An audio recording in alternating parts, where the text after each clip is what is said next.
आकारं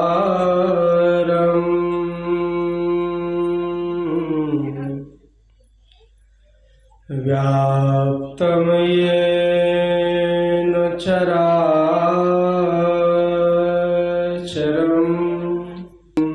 दर्शितं येन गुरुवे नमः। परम गुरुवे नमः। परात्पर गुरुवे नमः। आत्मा गुरुवे अनादि गुरुदेव अनंत गुरुदेव अखिल गुरुदेव चरण गुरुदेव शरण गुरुदेव महाराज चरणारविंद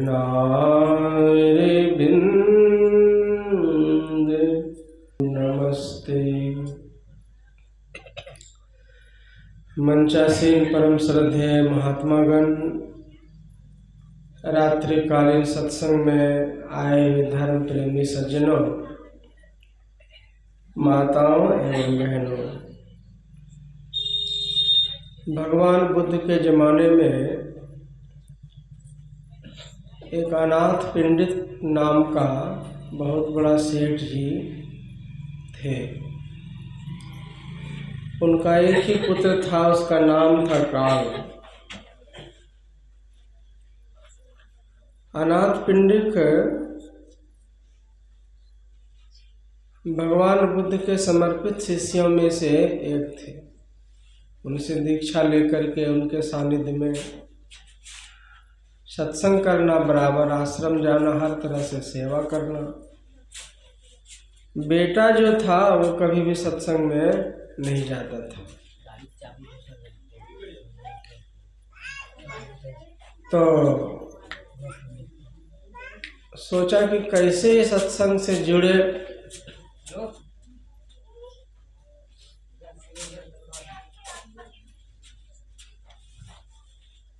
सांसारिक धन कमा करके औलाद के लिए रख छोड़ना अलग बात,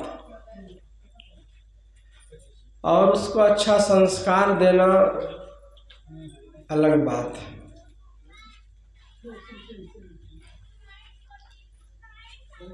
कुछ आदमी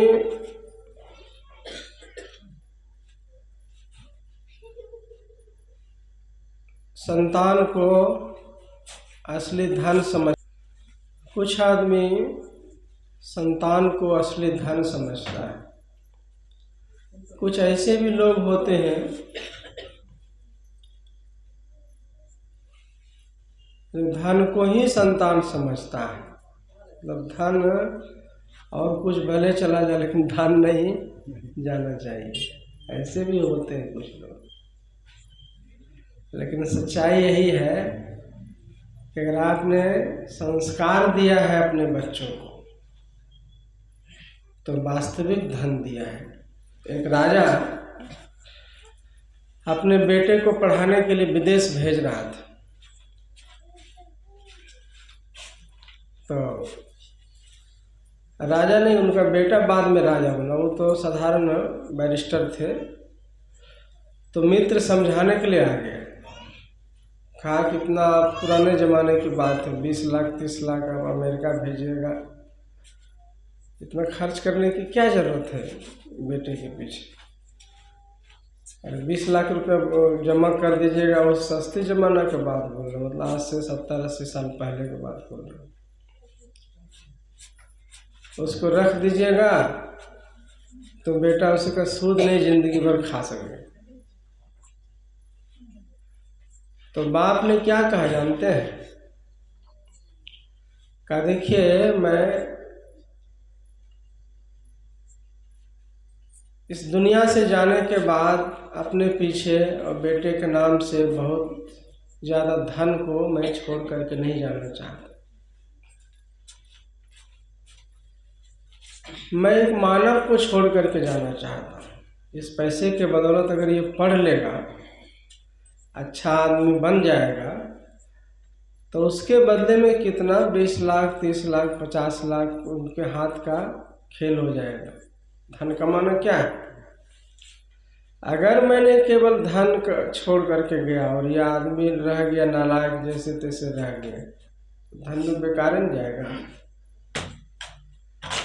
तो वही अनाथ पिंडिक सोचता है, एक ही बेटा है और भगवान बुद्ध जैसे महापुरुष,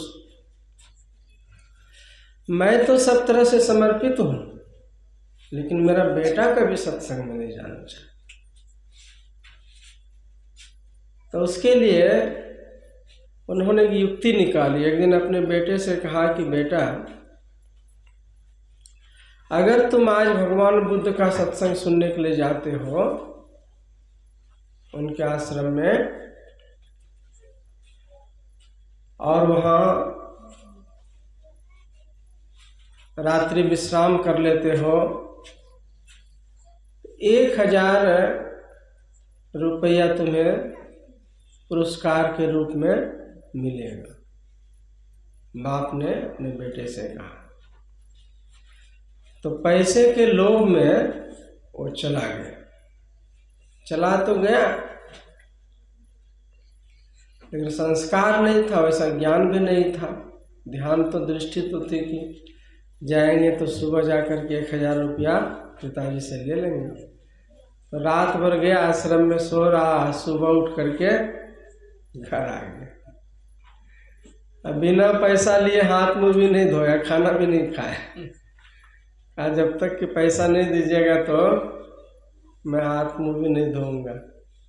तो बाप ने कहा कि गया भगवान बुद्ध के पास आश्रम में, तो वहाँ कुछ विचार सुन करके आया, कोई सत्संग प्रवचन जो होता था तो सब सुन करके आया। कुछ कहा कि नहीं, आपने तो जाने के लिए कहा था, तो जाके हम सो गए, सुबह उठ करके आ गए।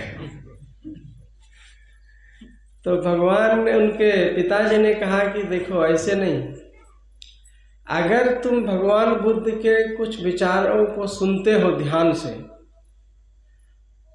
संपूर्ण विचारों को, और उनमें से कुछ विचार को याद करके हमको सुना देते हो सुबह, आज फिर जाओ, दूसरे दिन फिर से भेज रहा हूँ, तो मैं अब की बार तुम्हें 10,000 रुपये दूंगा।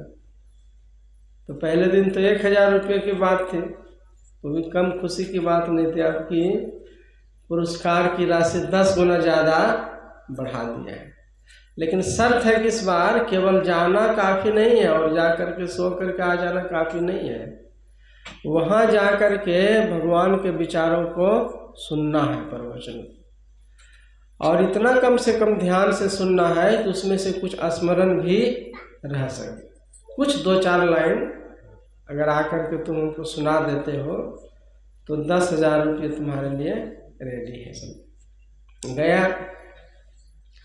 इस बार मूर्छित और अचेत अवस्था में होकर नहीं जा रहा है। पहले से टारगेट है कि जाके सुनना भी है, कुछ याद भी रखना है, तो वैसे तो पैसा मिलेगा नहीं। बड़ा होश हवास संभाल करके गया है।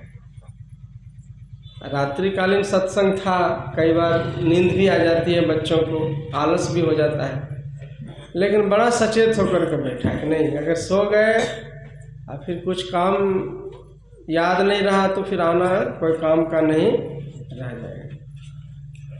फिर सुना उस बच्चे ने, वो भगवान बुद्ध का अनमोल वचन जब उनके कानों में गया और जिज्ञासु बन करके जब सुना, सुनने में भी अंतर न है।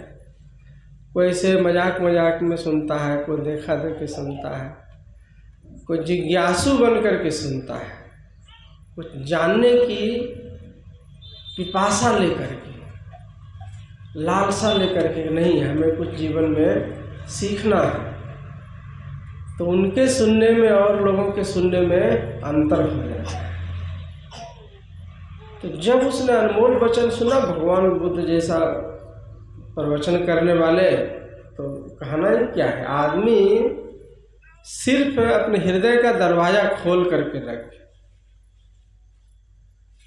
जब विचार उनके अंतःकरण की गहराई में गया ना, तो बच्चा इतना प्रभावित हुआ, इतना प्रभावित हुआ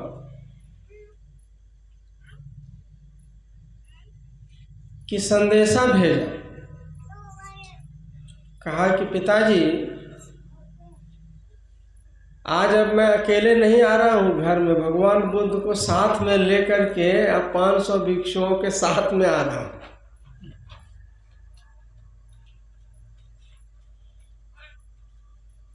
ऐसे महापुरुष की सेवा करना बहुत प्रभावित हुआ लड़का।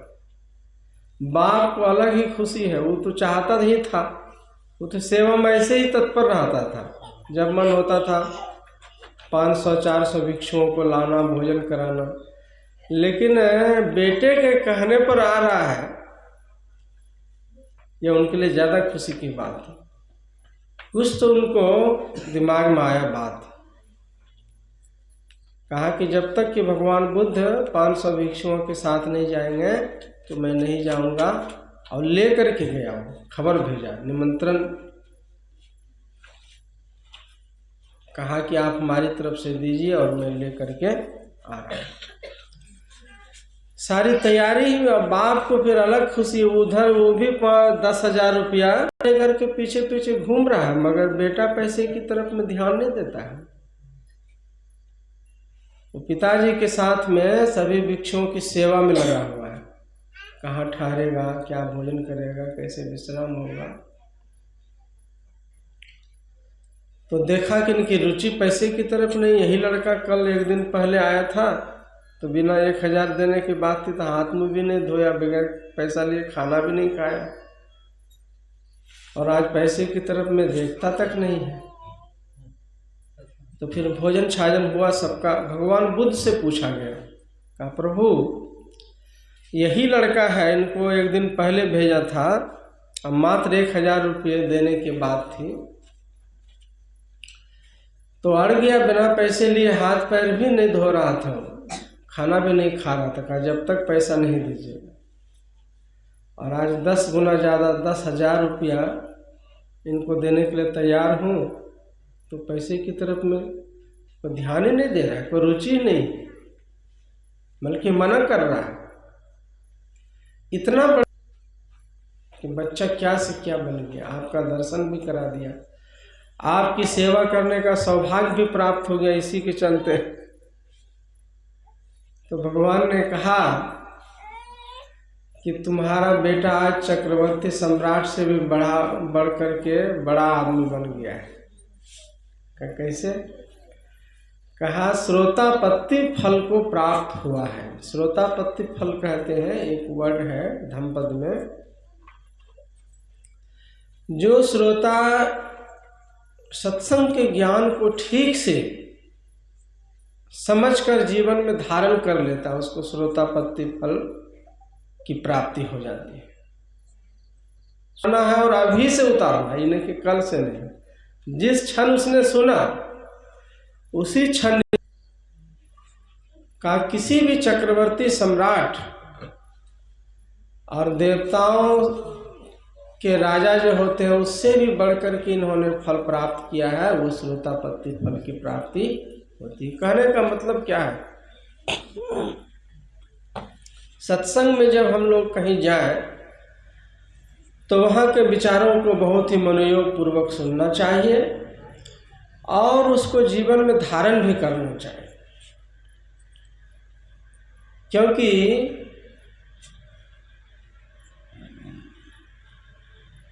कमाया हुआ धन जब खर्च नहीं करता है लोग, और सीखा हुआ ज्ञान जब जीवन में नहीं उतारता है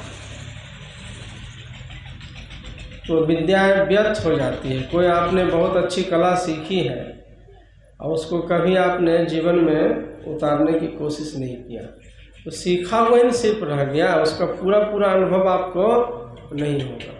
सीखे तो आप बहुत अच्छी बात है, लेकिन कला को जीवन में उतारना उसका समुचित लाभ उठाने के जैसा होता है।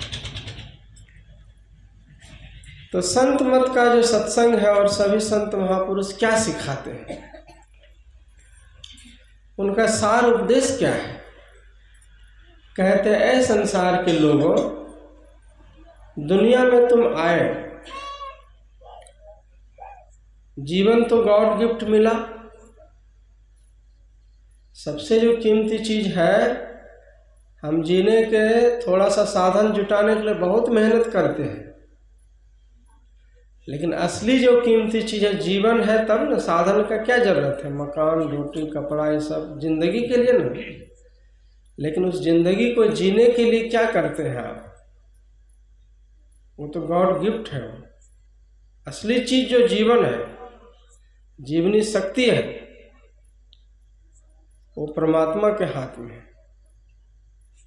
इसीलिए संत महापुरुष कहते हैं, जीवन से जुड़ा हुआ सब कुछ है। जीवन है तो परिवार है, जीवन है तो कारोबार है, जीवन है तो रिश्तेदार है, जीवन है तो नौकरी है, जीवन है पेंशन है, सब कुछ। लेकिन जीवन किसी और के हाथ में, तो आपके हाथ में क्या बचता है? सब कुछ चला जाता है ना एक झटके में। मृत्यु के साथ सब कुछ मिट जाता है कि नहीं? तो जीवन देने वाले जो परमात्मा है, उनकी इबादत कीजिए, अर्थात उनकी भक्ति कीजिए, प्रेयर कीजिए, प्रार्थना कीजिए। यही संत महापुरुष सिखलाते हैं कि किए गए उपकारक का गुण गाइए। आप रास्ते से चले जाते हैं, कोई 10-20 रुपये की चीज़ भी हो, अगर कोई उठा करके दे देता, गिर गया मान लीजिए धोखे से, किसी ने सुरक्षित लौटा दिया, थैंक यू बोलते हैं ना कि भाई शुक्रिया, तूने हमारी वस्तु सही सलामत दे दी। 10 रुपये का चीज़ भी कोई दे देता है तो उसको शुक्रिया अदा करते हैं, धन्यवाद बोलते हैं। अब परमात्मा ने इतना कीमती जीवन दिया जो,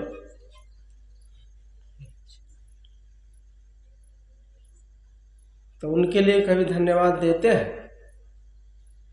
तो उसी के लिए गुरु महाराज ने कहा कि सुबह उठ करके जो प्रार्थना हम लोग करते हैं ना, ईश स्तुति, सब क्षेत्र क्षर अपरा परापर और अक्षर पार में, निर्गुण सगुण के पार में, सत असत हो के है। तो गंभीर ज्ञान है, व्याख्या, लेकिन इसमें 2 फायदे हैं। एक तो जिस संत ने बनाया, गुरुदेव की बनाई रचना है ना, तो जैसे ही उनका मॉर्निंग में हम पाठ करते हैं तो उस संत का आशीर्वाद हमको मिलता है। जिस संत की वाणी का गायन कीजिएगा, उस संत का आपको पहले आशीर्वाद मिलेगा। इसीलिए सत्संग में नियम है कि नहीं कुछ समझ में आवे तो स्तुति विनती करके 2-4 भजन गा करके भी आरती जरूर कर देना चाहिए। पढ़िए, सत्संग योग है, गंभीर ज्ञान है, इससे क्या है? पढ़िए ना। आप आज नहीं समझिएगा तो कल नहीं तो परसों जरूर समझ जाइएगा, 10 साल बाद भी समझिएगा, लेकिन पढ़ने छोड़ दीजिएगा तो क्या समझिएगा? आज से 20 साल 30 साल पहले जो आपकी समझदारी थी और अभी उसमें अंतर है कि नहीं है? अंतर, वही आदमी है आप, लेकिन अंतर हो जाता है। तो किसी भी सदग्रंथ को पढ़ना बहुत खुशकिस्मत की बात होती है। नहीं कुछ आवे तो 2 रामायण की चौपाई पढ़ के और फिर समेट कर रख दीजिए। तो मैं वो नियम बना लीजिए, औपचारिकता होता है ना, क्या समझे, क्या लाभ हुआ, ये छोड़ दीजिए आप, लेकिन लाभ होगा। जहाँ पढ़िएगा वहाँ का वातावरण शुद्ध होगा। हर मनुष्य के मस्तिष्क से उसके विचारों की आभा निकलती है। जैसे आपके दिमाग में आया कि पवित्र सदग्रंथ है, वैसे ही पहले तो आपका आधा हृदय पवित्र हो जाएगा। नहीं भाई, ऐसे नहीं छूना, हाथ पैर धो करके तब रामायण को छूना। गुरु महाराज ने पढ़ा था ना, उनके पिताजी रामायण को जो पढ़ते थे ना, तो काठ के संदूक में बंद करके रखते थे, और कोई ऐसा इमोशनल प्रसंग आता था करुणा वाला तो रोने लगते थे, आँख से आंसू गिरने लगते। छोटा बच्चा तो गुरु महाराज कभी कभी नज़र पड़ जाता है, पिताजी ऐसी कौन सी ग्रंथ पढ़ते हैं, तो जिसको पढ़ते पढ़ते रुलाई आ जाता है, कोई रहस्य है उसमें। इसके दिमाग में ही आया कि कोई खास बात है, ऐसे कोई किताब को पढ़ते पढ़ते नहीं रो सकता है। जमींदार आदमी जब खेत में देख रेख करने चले जाए ना, तो चुपके से संदूक निकाल करके, मतलब संदूक नाम था, किताब बल्ला में ताला चाबी तो नहीं लगाएगा, खाली को सुरक्षा के लिए कि कोई नमी नहीं आ जाए, और कोई तो खोल करके वो पढ़ने लगते थे चुपचाप। और आप जानते हैं, एक चौपाई ने गुरु महाराज के जीवन में क्रांति ला दी। न केवल इतने बड़े संस्था कायम हो गया, बल्कि लाखों आदमी का उद्धार भी हुआ। वो चौपाई कौन सी थी? देह धरे कर यही फल भाई, अब भजिए राम सब काम बिहाई। रामायण तो सब पढ़ता है, लेकिन गुरु महाराज ने, ये बाली और सुग्रीव का वो था, सुग्रीव और बंदर भालू का टॉपिक था बातचीत। जब सीता मैया की खोज में गए थे ना, तो सुग्रीव ने कहा था कि भाइयों, जो हम लोगों को जो बंदर भालू का जो जन्म मिला है, प्रभु राम की सेवा करने और उनकी अर्धांगिनी सीता मैया की खोज करने के लिए ही मिला हो। तो बाहरी सगुन भक्ति के बारे में बताया था। इसका डीपली अर्थ भी है, गंभीरता में जाइएगा तो देह धरे कर यही फल भाई, हर इंसान के लिए गोस्वामी जी कह रहे हैं, अब भजिए राम सब काम बिहाई, राम के सत्य स्वरूप को जानिए, इसी के लिए मनुष्य शरीर मिला हुआ है। बात बैठ गई गुरुदेव के मन में। परीक्षा भवन में परीक्षा देते देते उनको बैराग हो गया, यही रामायण की चौपाई लिख करके स्कूल से निकल गए थे। आप समझ सकते हैं कि सदग्रंथ की कितनी महिमा। एक चौपाई ने संत बना दिया, और उसमें हजारों चौपाइयां, हजारों दोहे। इसलिए संतवानी पढ़ने का शौक होना चाहिए। जब मैं छोटे छोटे बच्चों को, छोटी छोटी बच्चियों को देखता हूँ, प्रेम से लयदार शब्दों में गाती है, इतना तो तय है कि वह गंभीर ज्ञान को भले नहीं समझे, लेकिन इतना तो तय है कि भावी संस्था को चलाने के लिए जो पीढ़ी है, जनरेशन है, वो तैयार हो रही है। आज न कल वो समझेगा। अभी सिर्फ इसलिए गा रही है कि हमको 10 आदमी हमारी बातों को सुन रहा है, या गाने में हमको अच्छा लग रहा है, इसी के लिए लोग गाता है ज्ञान को। लेकिन गाने का अभ्यास रहेगा तो कल मैं क्या गाई हूँ या क्या गाया हूँ वो भी समझ में आ जाएगा। इसीलिए संतवानी जब मॉर्निंग में हम लोग पाठ करते हैं गुरु महाराज का, गुरु महाराज कहा करते थे कि संत स्तुति जब हम लोग पढ़ते हैं, सब संतन की बड़ी बलिहारी, तो उसमें देखिएगा कुछ बीच बीच में कुछ संत का नाम आता है, जैसे कबीर, नानक, स्वपच, पलटू, नहीं, रविदास। तो गुरु महाराज कहते थे कि जिन जिन संतों का नाम आता है, अगर उनका आपने तस्वीर देखी है तो उसको बीच बीच में स्मरण भी कर लिया कीजिए। जहाँ तक सभी संतों का तो चेहरा लोगों को नहीं, फोटो भी नहीं अवेलेबल है, लेकिन कुछ संतों का अगर है और उनका आपने दर्शन कर लिया, दीदार कर लिया, तो मन में एकाग्रता भी आई, मन इधर उधर भटका नहीं, उस संत का आशीर्वाद भी मिल गया। जिस संत की वाणी को पढ़, जैसे कबीर साहब की वाणी पढ़ रहे हैं, तो एक बार कबीर साहब का ध्यान धर लीजिए, उस संत का आशीर्वाद मिल जाएगा। आप साधारण देखिए ना, कोई कवि की रचना कोई वाचता है, मान लीजिए कोई कविता लिख दिया और उसको कोई तीसरा आदमी पढ़ता है, उसको कितनी खुशी होती है। देखिए हम भी बनाए भजन एगो कविता, कोई पढ़ दिया, नहीं खुशी होती है। गुरु महाराज की वाणी को, सभी संतों की वाणी को पढ़ेगा और उनका डायरेक्ट आशीर्वाद मिल जाए उस भक्त को, तो कोई आश्चर्य की बात है। सुबह एक तो ईश्वर का गुणगान हुआ इस स्तुति करने से, फिर जिस संत ने ईश्वर के गुणगान को बनाया उनका आशीर्वाद अलग मिला, ईश्वर का अलग मिला और गुरु का अलग मिल गया। इसके साथ ही कौन सी भक्ति पूरी हुई जानते हैं? आपने उपकारक का गुण गाया, और जो उपकारक का गुण गाता है तो उसके प्रति प्रेम बढ़ जाता है। मान लीजिए आपका कोई पुराना दोस्त था, गाढ़ी दोस्ती थी, पूरा एकदम कहिए लंगोटिया यार होता है ना, एकदम साथ में खाना, साथ में उठना, साथ में बैठना, आपके लिए जीने मरने के लिए तैयार रहता था, बहुत जीवन में हेल्प किया था। लेकिन बाद में झगड़ा हो गया, उससे अनबन हो गया, बोलचाल बंद हो गया कुछ दिन के लिए। ऐसा होता है संसार में, एक ही आदमी से कितना बार दोस्ती होती है और कितना बार गुमसुम भी हो जाता है। गुमसुम बुझते हैं ना, नहीं बोलेंगे, झगड़ा हो जाता है। लेकिन उसको उन्होंने जो पहले जो पिछला जो उनका उपकार था, जब दोस्ती गाढ़ी थी और जो हेल्प किया था, उसको खाली बैठ के आप स्मरण कीजिए। आप चाहे अभी कितना दुश्मनी हो आपकी दोनों में, बातचीत बंद हो गई हो, खान पान बंद हो गया हो, लेकिन पुराने उपकारों को याद कीजिएगा तो आपके हृदय में फिर से उनके प्रति प्रेम उमड़ जाएगा कि नहीं भाई, कोई था एक समय में हेल्प, दोस्त तो बहुत मिला, लेकिन उनके जैसा अभी भले दुश्मन बन गया, लेकिन उनके जैसा दोस्त भी कोई नहीं था। आपका दिल अपने स्वीकार करेगा। तो उपकारक का गुण गाने से और उनके किए गए उपकार को स्मरण करने से हृदय में प्रेम उपजता है, और वह प्रेम भक्ति में मददगार सिद्ध होता है।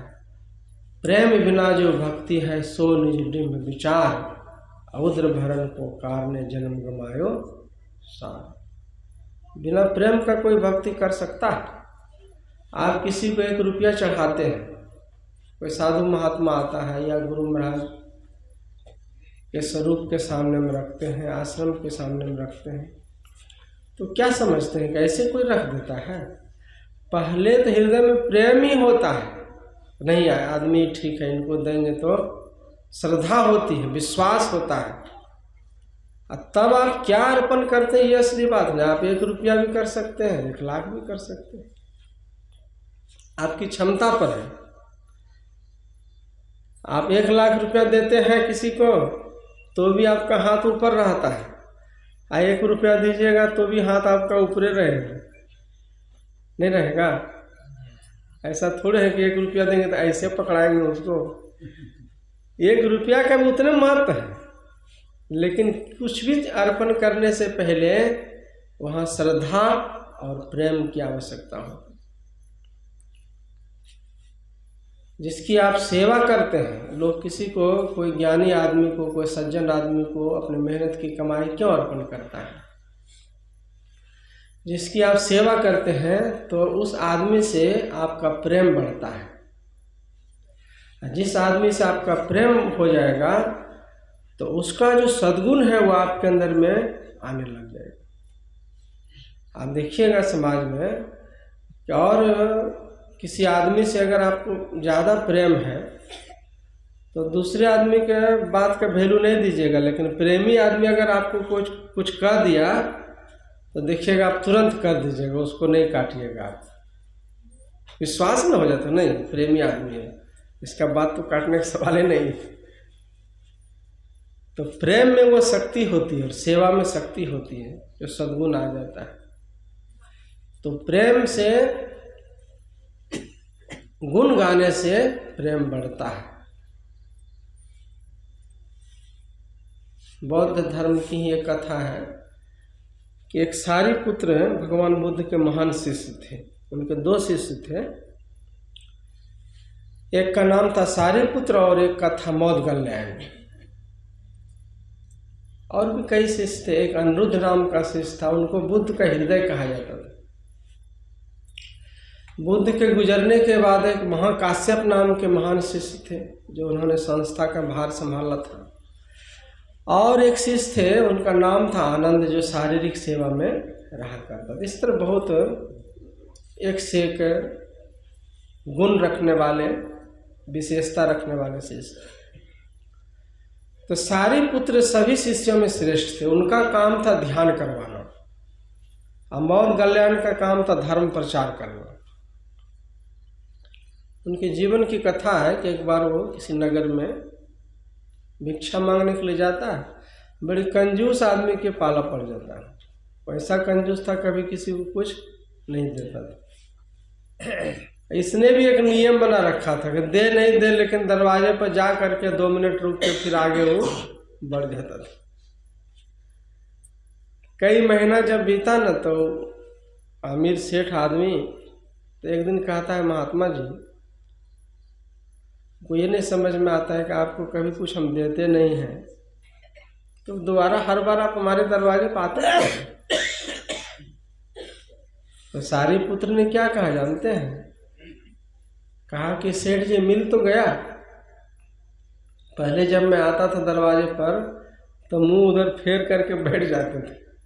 आप इतना बड़ा आदमी, हम गरीब भिक्षु से बात कर रहे हैं, किसी भिक्षा से क्या कम है? आज आपने इतने दिनों के बाद बात तो किया, कम से कम प्यार से मिल गई भिक्षा हमको। कहा ओ ये तो बड़ा सहनशील महात्मा बुझाता है, 1 महीना घुमाए फिर भी जरा सा शिकायत नहीं है इसके मन में, बल्कि उल्टा तारीफे कर रहा है हमारा। कहा कि काम करिए ना, नौकर को आदेश दिया, कहा एक काम करो। अब महात्मा जी को रोक दिया, टोक दिए, तो खाली भेजना ठीक नहीं, कम से कम 1 कलश भात इनको दीक्षा पात्र में दे दो। ऐसे देने का नियत ने कभी कुछ दिया नहीं था। हर आदमी संस्कार होता है, लेवल में ही सेवा करता है। जिस लेवल में सब दिन किया है उससे ज़्यादा करिएगा ना, तो वो संस्कार नहीं बना पाता उतना बड़ा दिल बनाएगा तब ना। तो बात आई गई हो गई, फिर उस वृद्ध उस व्यक्ति को वैराग हो गया बुढ़ापे में। वैराग ऐसा हुआ कि सेठ साहूकार था, कारोबार बाल बच्चों ने संभाल लिया, थोड़ा अवहेलना होने लगी घर में। तो सोचा कि दो ऐसे जीवन से बेकार है, चलते भगवान बुद्ध के पास ही बचा खुचा जीवन, वहीं भक्ति के लाइन में लग के, वहाँ तो सारी सुविधा है और पचड़े में रहना ठीक नहीं है। आया है साधु बनने के लिए और प्लस दीक्षा लेने के लिए एक ही बार, तो दीक्षा भी ले लेंगे और जाके साधु बन जाएंगे, दोबारा लौट करके नहीं आएंगे। अब भगवान बुद्ध ने एक नियम बना लिया, खास करके परिचित आदमी को दीक्षा भी देते थे और संन्यास भी देते थे। तो कितनी बड़ी जिम्मेदारी है, तो ऐसे अनजान आदमी को देना ठीक नहीं ना है। मान लीजिए साधु का, हम बाबा साधु बनेंगे, अब कौन सी क्राइम करके आया है, चोरी करके आया है कि किसी का मर्डर करके आया है और उसको इधर गेरुआ पिन्हा रहे हैं, तो खतरनाक न है। तो गवाह होना चाहिए, विटनेस। जैसे बैंक में खाता खुलवाने जाते हैं तो गवाह खोजता है ना। गुरु महाराज भी पुराने जो सत्संगी होते थे तो ठोक बजा करके दीक्षा देते थे। कोई अगर आ जाए डायरेक्ट तो नहीं देते थे, तो कोई पहचानता है गांव का आदमी तो उसको पुराना सत्संगी को साथ में लेकर आना पड़ता था। कहता हाँ हुजूर इनको पहचानते हैं, जो कई जगह सत्संग सुना है, कुछ सत्संग को समझ गया है, इसको दीक्षा दे दिया जाएगा तो ठीक रहेगा, ये निभा लेगा। तो गुरु महाराज कहते थे आचरण मर्यादा ठीक है ना, नशा पत्ती खानी बीड़ी ही नहीं की सत्संगियों खा रहा है गैर सत्संगियों, तो फिर दोनों में अंतर क्या होगा? कहाँ हुजूर सब ठीक है। सब कुछ पूछने के बाद कहते जाइए आपके भरोसे मैं इनको दे करके जा रहा हूँ, कल कुछ होगा बिगड़ेगा तो आपकी जिम्मेदारी होगी, क्योंकि हम तो दीक्षा दे के चले जाएंगे। अब बिना गवाह का नहीं देते थे। वो तो अपने राजा के बेटा थे भगवान बुद्ध, तो वो भी तो जानते थे धर्म का शासन कैसे चलता है। भिक्षुओं से पूछा, कहा यह जो वृद्ध व्यक्ति आया है दीक्षा लेने के लिए प्लस साधु बनने के लिए, तो आप लोग कोई इनको पहचानते हैं? तो सभी साधुओं ने पहचानने से इनकार कर दिया। इसीलिए कोई कंजूस आदमी जो था ना, कभी किसी को दान पुण्य करे बैठा के, कभी घर में भोजन छाजन करावे, तब ना आदमी चीने पहचाने जाने। तो दरवाजा से खाली सबको लौटा देता, तो उसको जानने से सब ने इनकार कर दिया, कहा हम नहीं जानते। किसी के हाथ का खाया हुआ चीज प्रेम से बना के खिला दीजिएगा तो हो सकता है कि वो आदमी बरसों याद रख सकता है कि फला जगह गए थे, कोई नई चीज बहुत श्रद्धा से खाए थे, श्रद्धा से खिलाया था, बहुत इत्मीनान से खाए थे। तो सेवा में वो गुण होता है। कुछ आदमी कहा था बाबा फला जगह मिले थे, पहचानते हैं। अरे पहचान की कह करके बनाई जाती है। पहचान अपने हुनर, अपनी सेवा, अपनी सद्भावना, अपनी विनम्रता दिखा करके बनाई जाती है, ताकि आपको दूर से ही पहचान ले कि कोई फला आदमी मिला था। जैसे साधु संत को पहचानता है ना आदमी, अमुक बाबा फला जगह रहते हैं, मिला था। तो बाबा लोग भी सत्संगियों को पहचानते हैं कौन कैसा है। अब पहचान कहा करके नहीं बनाई जाती है कि हम फला जगह मिले थे। पहचान ऐसा सेवा करके बनाइए कि आपको देखने के बाद 10 साल 20 साल बाद भी देखे तो एक झलक में ही पहचान ले के फला आदमी। इस तरह इमेज पहला छाप पहली बार में छोड़िए आप किसी के साथ। लेकिन वैसा तो गुण उसमें था नहीं, तो सबने पहचानने से इनकार कर दिया। सिर झुकाए बैठा हुआ है। भगवान कहते हैं कि अजीब बात है, हमारे हजारों भिक्षु प्रतिदिन इसी नगर में भिक्षा मांगने जाते हैं, कौन आदमी है जिसको नहीं पहचानता? सबके घर घर में पहचान के लोगों को पहचान है, आपको कोई क्यों नहीं पहचानता? जरूर इसमें कोई राज छिपा हुआ है। राज तो वही था, महान कंजूसीपन वाला राज था। देखिए हम अपने नियम से हट करके, आपको सन्यास तो दूर की बात है, भिक्षु बनाना, भिक्षा भी नहीं दे सकते। भिक्षा के लिए भी कम से कम इतना 1000 भिक्षु, एक आदमी तो कहता कि गांव का आदमी है। पहचानने से इनकार करने का मतलब हुआ कि गांव का आदमी है कि नहीं वो नहीं पता है गांव का आदमी। अभी ये चर्चा चल ही रही थी कि कैसा भागा सेठ है भाई, जिसको कहीं शरण नहीं मिलती, कम से कम भगवान के चरणों में तो शरण मिल जाती है। अब वहाँ भी आने के बाद इनको भगवान नहीं स्वीकार कर रहे हैं। कोई कुछ बोलता है, कोई कुछ बोलता है, और तभी वहाँ पर सारिपुत्र आ जाता है। वो गया था कहीं दूर सत्संग प्रवचन करने, बता चुका हूँ कि बुद्ध का वो दाहिना हाथ था, मतलब जहाँ बुद्ध नहीं जा सके और सारिपुत्र पहुँच गया तो ऐसा लगता था कि भगवान बुद्ध का ही दर्शन हो। इतना टैलेंट था, इतनी साधना की शक्ति थी उनमें। आता है तो पहले साष्टांग प्रणाम किया, फिर भीड़ भाड़ देखा, कहा कि गुरुदेव ये आदमी कौन है, इसे सिर झुका के बैठा है बलिदान में? क्या देखो न, कहता इसी गांव का हूँ, आया है दीक्षा लेने और प्लस साधु बनने, लेकिन कोई पहचानने से इनकार कर रहा। हर कोई को पहचानना ताही इसको नहीं है, तो कैसे मैं दीक्षा दूँ, वही सोच रहा हूँ। तुम तो मेरा नियम जानते हो। तो गौर से देखा ना जब उनकी तरफ में सारिपुत्र ने, तो कहा कि गुरुदेव कोई पहचाने अथवा नहीं पहचाने, मैं इनको अच्छी तरह से पहचानता हूँ, क्योंकि 1 महीना घर में वापस लौटाने के बाद एक दिन 1 कलछी भात इसने दिलवाया था हमको। 1 कलछी भात इन्होंने भिक्षा में हमको दिया है, मैं बैठ के खाया हूँ उनके घर में। तो कोई पहचाने अथवा नहीं, लेकिन मैं इनको जरूर पहचानता हूँ। बहुत खुश हुए भगवान बुद्ध का अद्भुत आश्चर्य सारिपुत्र कि तुम किसी सदगृहस्थ के द्वार से मिले हुए भिक्षा, वर्षों प्राप्त किए हुए कलछी भात को इतने दिनों तक तुम याद रखा। अब तुम्हारे सामने हम क्या दीक्षा देंगे? तुम ही इनको दीक्षा दे करके और खाए हुए 1 कलछी भात का शरीर चुकाओ, इसे हमसे भी तुम महान हो गए। इतना दिन याद रखना साधारण सबके बस की बात नहीं है। वो कोई पहुंचा हुआ कमाई वाला आदमी, वही आदमी एक एक उपकार को याद रखता है। आदमी तो कृतज्ञ होता है ज़्यादा। उपकार कितनों कर दीजिए, जरा सा कुछ होता है तुरंत नाराज हो जाता है, सब मटिया मेट कर देता है। किसी को बहुत दिन मानिए 100 बार